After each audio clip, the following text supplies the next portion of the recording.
അപ്പം ചങ്കളെ ഞാനിന്ന് യാദൃശ്ചികമായിട്ട് ഹെർമൻ ബസാറിലേക്ക് പോയപ്പം കണ്ട ഒരു കാഴ്ചയാണ്. ചായ കുടിക്കൂ, പണം വയനാടിന് എന്നുള്ളൊരു ബോർഡ് കണ്ടപ്പം യാദൃശ്ചികമായി നോക്കിയതായിരുന്നു. അപ്പോൾ അവിടുത്തെ DYFI പ്രവർത്തകർ ഉണ്ടാക്കിയൊരു ചെറിയൊരു ചായക്കുടി മത്സരമാണ്. ഇതിൽ ചായ കുടിക്കാം, ആർക്ക് വേണമെങ്കിലും ചായ കുടിക്കാം, കടികൾ കൊടുക്കാം. പക്ഷേ പൈസ കൊടുക്കണ്ട. പൈസ നേരെ അവരൊരു ബോക്സ് ഉണ്ട്, അതിലാണ് വേണ്ടി. അപ്പോൾ അവിടെ എഴുതി വെച്ചിട്ടുണ്ട് ചായ കുടിക്കൂ, പണം വയനാടിന് എന്ന് പറഞ്ഞൊരു നല്ലൊരു തീമാണ്.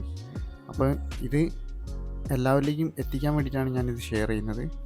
അപ്പോൾ ഇതുപോലത്തെ നല്ല വീഡിയോ ആയിട്ട് ഞാൻ വീണ്ടും വരും.